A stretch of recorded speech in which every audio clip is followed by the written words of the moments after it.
Hi മക്കളെ, എല്ലാവർക്കും സരദാസ് online ക്ലാസ്സസിലേക്ക് സ്വാഗതം. നമ്മള് ഐ പഠിച്ചു, കായ്ക്ക പഠിച്ചു, ചായച്ച പഠിച്ചു അല്ലെ. അപ്പൊ നമ്മൾ ഇന്നത്തെ ക്ലാസ്സിൽ പഠിക്കാൻ പോകുന്നത് തായിട്ട തായ്ത്ത പായ്പയാണ്. അപ്പൊ റെഡിയല്ലേ? എല്ലാ മക്കളും ക്ലാസ്സിലേക്ക് ആയോ? നോക്കിയ മക്കളെ, ഒരു കുഞ്ഞു വര, അതിനുശേഷം ഒരു സി. ഏതക്ഷരമാണ്? ടായാണ് അല്ലെ. ഒന്നുകൂടി കാണിച്ചു തരട്ടെ. ഒരു കുഞ്ഞു വര വരച്ചു, അതിനുശേഷം ഒരു സിയും കൂടി എഴുതി. ഏതക്ഷരമാണ്?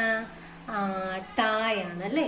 ഇനി എങ്ങനെയാണ് ഇട്ട എഴുതുന്നതെന്ന് നോക്കാം. നോക്കിയ മക്കളെ, ഒരു കുഞ്ഞു വര, താഴെ ഒരു 0. കണ്ടോ? ഇട്ട എളുപ്പമല്ലേ? ഒന്നുകൂടി കാണിക്കാം. ഒരു കുഞ്ഞു വര, താഴെ ഒരു 0. ഓക്കെ അല്ലേ? ഓക്കെ. ഇനി അടുത്ത അക്ഷരം നോക്കാം. ഒരു കുഞ്ഞു വര വരച്ചു, താഴെ ഒരു എസ് എഴുതി. ഏതക്ഷരമാണ്? ഡായാണല്ലേ. ഒന്നുകൂടി കാണിക്കാം. ഒരു കുഞ്ഞു വര വരച്ചു, താഴെ ഒരു എസ് എഴുതി. ഏതക്ഷരമാണ്? ഡായാണല്ലേ. ഓക്കെ അല്ലേ? ഇനി ഇട്ടാ നോക്കാം. ഒരു കുഞ്ഞു വര വരച്ചു, ഇങ്ങനെ സി പോലെ വന്നിട്ട് അകത്തേക്കൊരു കുനിപ്പ്. ആ കുനിപ്പ് എങ്ങോട്ട് പോലെ? വെളിയിലേക്ക് ഇറങ്ങി പോരുത് കേട്ടോ. ഇവിടം വരെ മാത്രം നിന്നാ മതി. ഓക്കെ അല്ലേ? ഒന്നുകൂടി കാണിച്ചു തരാം. ഒരു കുഞ്ഞു വര വരച്ചു, സി പോലെ വന്നിട്ട് അകത്ത് മാത്രം നിന്നാല് അത് ഇഡായായി. ഇനി നാ എങ്ങനെയാ മക്കളെ എഴുതുക? വളരെ സിമ്പിൾ ആണേ. നമ്മള് റാ തിരിച്ചിട്ട പോലെ എഴുതുക. അതിനോട് ചേർത്ത് തന്നെ ഒരു വരയും കൂടി വരച്ചാൽ ഏതക്ഷരമായി? നായായി. ഒന്നുകൂടി കാണിക്കട്ടെ. ഒരു കുഞ്ഞു റാ തിരിച്ചു വരച്ചു, അതിനോട് ചേർത്തൊരു വരയും കൂടെ വരച്ചു. ഏതക്ഷരമാണ്? നായാണല്ലേ. അപ്പൊ എന്റെ മക്കൾക്ക് എല്ലാവർക്കും ക്ലിയർ ആയില്ലേ? ഒന്നുകൂടി നമുക്ക് നോക്കാം. ടാ ഇഡ ഡാ ഇഡ ന. ക്ലിയർ അല്ലേ? ഇനി നമുക്ക് തായിത്തയിലേക്ക് കടക്കാം. അപ്പൊ ഓരോ അക്ഷരം എന്റെ മക്കള് പ്രത്യേകമായിട്ട് 5 തവണ വീതം എഴുതി പഠിക്കണം കേട്ടോ. ഓരോ അക്ഷരവും സെപ്പറേറ്റ് പഠിക്കുന്നതാണ് ഏറ്റവും നല്ലത്. തായത്ത പഠിക്കാം. റെഡി അല്ലേ? നോക്കിയ മക്കളെ, എങ്ങനെ തായ എഴുതുക? ഇങ്ങനെ വന്നു, മുകളിൽ നിന്ന് താഴേക്ക് ഒരു വര. ഏതക്ഷരമാണ്? താ. ഏതാണ്? താ. ഒന്നുകൂടെ കാണിക്കാം. ഇങ്ങനെ വളച്ച് നേരെ പോയി മുകളിൽ നിന്ന് താഴേക്കൊരു വര എഴുതി. ഏതക്ഷരമാണ്? തായാണല്ലേ. ഇനി ഇത്ത എങ്ങനെ എഴുതുക? നോക്കിയ മക്കളെ, കുഞ്ഞൊരു കുനിപ്പ് പോലെ വന്നു. ഇങ്ങനെ വളച്ച് മുകളിൽ നിന്ന് താഴേക്ക്. എന്നിട്ട് എന്ത് ചെയ്യാ? ഇത്രയും ഭാഗത്ത് മാത്രം വര വരയ്ക്കുക. ഇവിടെ വര വരയ്ക്കാതിരിക്കുക. ഓക്കെ. ഇത്ത. ഒന്നുകൂടി കാണിക്കട്ടെ. ഒരു കുഞ്ഞു കുനുപ്പ് കൊടുത്തു. വളഞ്ഞു വന്നു താഴേക്ക്. ഏതാ അക്ഷരം? ഇദ്ധ. ക്ലിയർ അല്ലേ? ഓക്കെ. അടുത്ത അക്ഷരം നോക്കാം. നോക്കിയ മക്കളെ, നമ്മൾ ഇട്ട എഴുതിപ്പോ പറഞ്ഞില്ലായിരുന്നു അകത്ത് മാത്രം നിക്കാവുള്ളെന്ന്. ഇനി അകത്ത് നിന്ന് വെളിയിലേക്ക് വന്നാൽ ആരായി? ധായ അല്ലേ. അപ്പൊ ഒന്ന് ശ്രദ്ധിക്കണം. ഒരു കുഞ്ഞു വര വരച്ചു, അകത്തുനിന്ന് വെളിയിലേക്ക് വന്നാൽ അത് ഡായായി. വെളിയിലേക്ക് വന്നില്ലെങ്കിൽ അത് ഏതക്ഷരമായിരുന്നു? ഇട്ടായാണല്ലേ. അപ്പൊ എന്റെ മക്കളെല്ലാം ഓർക്കുന്നുണ്ടല്ലോ. Very good, very good. അടുത്ത നോക്കാം. ഇദ്ദ എങ്ങനെ എഴുതുക? നോക്കിയ മക്കളെ, നമ്മള് ഘ എഴുതി, കായ്ക്ക എഴുതിയത് ഓർക്കുന്നുണ്ടോ? ഇങ്ങനെ മൂന്ന് തിരിച്ചിട്ട പോലെ എഴുതി ഇങ്ങനെ എഴുതുന്നായിരുന്നു ഇഘ അല്ലെ.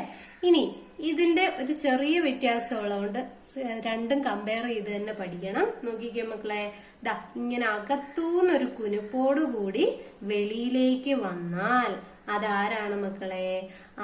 ഇദ്ദായാണ് കേട്ടോ. ഏതാണ്? ഓക്കെ. ഒന്നുകൂടി കാണിക്കാം.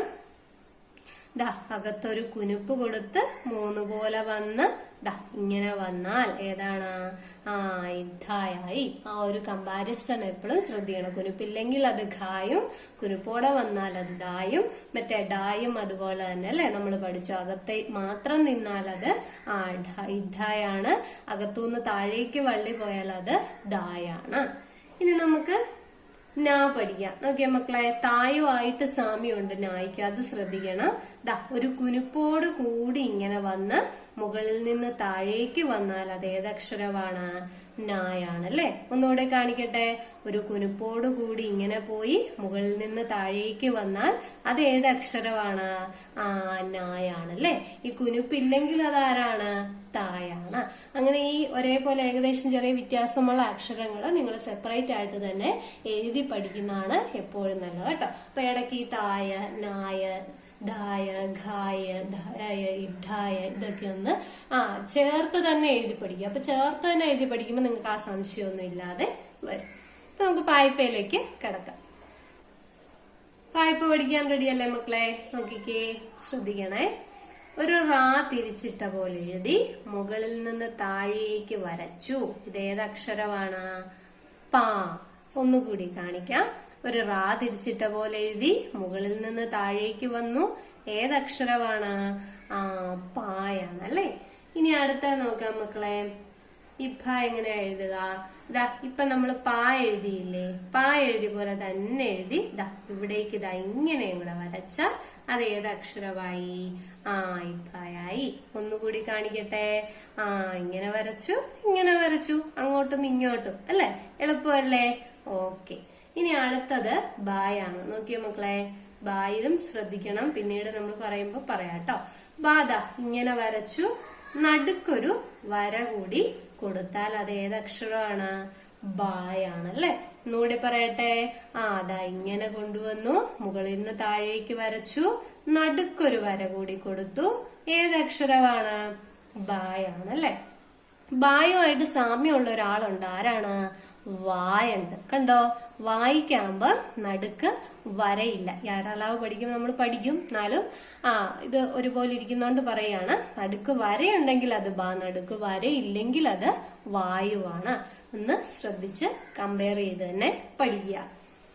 ഇനി അടുത്തത് ഫായാണ്. നോക്കിയ മക്കളെ, ദാ ഇങ്ങനെ ഒരു കുനിപ്പിട്ട് കൊണ്ടുവരിക, ഇവിടുന്ന് ഒരു ചുറ്റു കൊടുക്കുക, മുകളിൽ നിന്ന് താഴേക്ക്. ഇത്രയും ഭാഗത്ത് മാത്രമേ വരയ്ക്കാവുള്ളൂ. ഏതിന്? ഫായിക്ക്. ഒന്നുകൂടി പറയട്ടെ. ദാ ഇവിടുന്ന് കുനിപ്പ് കൊണ്ടുവന്നു, ഇവിടുന്ന് ചുറ്റിച്ചെടുത്തു, മുകളിൽ നിന്ന് താഴേക്ക് വന്നു. ഇത്രയും ഭാഗത്ത് മാത്രം വരച്ചാൽ അത് ഏതക്ഷരമാണ്? ഫായാണ് അല്ലേ. ക്ലിയർ അല്ലേ? ഇനി മായാണെങ്കിൽ ഈ കുനിപ്പില്ലാതെ വരച്ചാൽ മതി. നോക്കിയ മക്കളെ, ദാ ഇങ്ങനെ കൊണ്ടുവന്നു ചുറ്റിച്ച് ഇങ്ങനെ എഴുതിയാൽ അത് ഏതക്ഷരമാണ്? മായാണ് അല്ലെ. അപ്പൊ ഒന്നുകൂടി പറയട്ടെ. അതാ ഇങ്ങനെ വന്നു, ചുറ്റിച്ചു, നേരെ പോയി താഴേക്ക്. ഏതക്ഷരമാണ്? മായാണ്. അപ്പൊ ഫായും മായും കമ്പയർ ചെയ്ത് പഠിക്കാം അല്ലെ. അപ്പൊ ഓക്കെ അല്ലെ മക്കളെ? ഓരോ അക്ഷരം ഇപ്പൊ ഹിന്ദി നമ്മൾ പഠിക്കുമ്പോൾ അക്ഷരങ്ങൾക്ക് കൂടുതൽ പ്രാധാന്യം കൊടുത്ത് അക്ഷരങ്ങൾ പ്രത്യേകമായി എഴുതി പഠിക്കുക ചെയ്യണം. ഇപ്പൊ പെട്ടെന്ന് നമ്മള് കാ എഴുതാൻ പറഞ്ഞാൽ നമ്മുടെ മനസ്സിലേക്ക് അപ്പളെ ആര് വരണം? കാ വരണം. നമ്മളോടിപ്പോ എ എഴുതാൻ വന്നാൽ പെട്ടെന്ന് നമ്മുടെ മനസ്സിലേക്ക് എ വരണം. അപ്പൊ അതിന് എന്ത് ചെയ്യണം? ഓർഡറിനൊന്നും പഠിക്കേണ്ടതില്ല. നിങ്ങൾക്ക് ഫാ പഠിച്ചു കഴിഞ്ഞിട്ട് പാ പഠിക്കാനാണോ ഇഷ്ടം? ഒരു പ്രശ്നമില്ല, നിങ്ങൾ അങ്ങനെ പഠിച്ചോ കേട്ടോ. അക്ഷരങ്ങൾക്ക് കൂടുതൽ പ്രാധാന്യം കൊടുത്ത് പ്രത്യേകമായിട്ട് പഠിച്ചാലാണ് ഹിന്ദി വായിക്കാനും എഴുതാനും നമുക്ക് വേഗത്തിൽ പഠിക്കാനായിട്ട് പറ്റുക. അപ്പൊ ഇന്നത്തെ ക്ലാസ് എല്ലാവർക്കും ഇഷ്ടമായെന്ന് വിശ്വസിക്കുന്നു. അപ്പൊ മറക്കാതെ നമ്മുടെ ചാനൽ സബ്സ്ക്രൈബ് ചെയ്യുക, ഷെയർ ചെയ്യുക, കൂട്ടുകാരോടൊക്കെ പറയുക. മറക്കാതെ നിങ്ങളുടെ അഭിപ്രായങ്ങൾ കമന്റ് ചെയ്യുക. അടുത്ത ക്ലാസ്സിൽ വീണ്ടും കാണാം.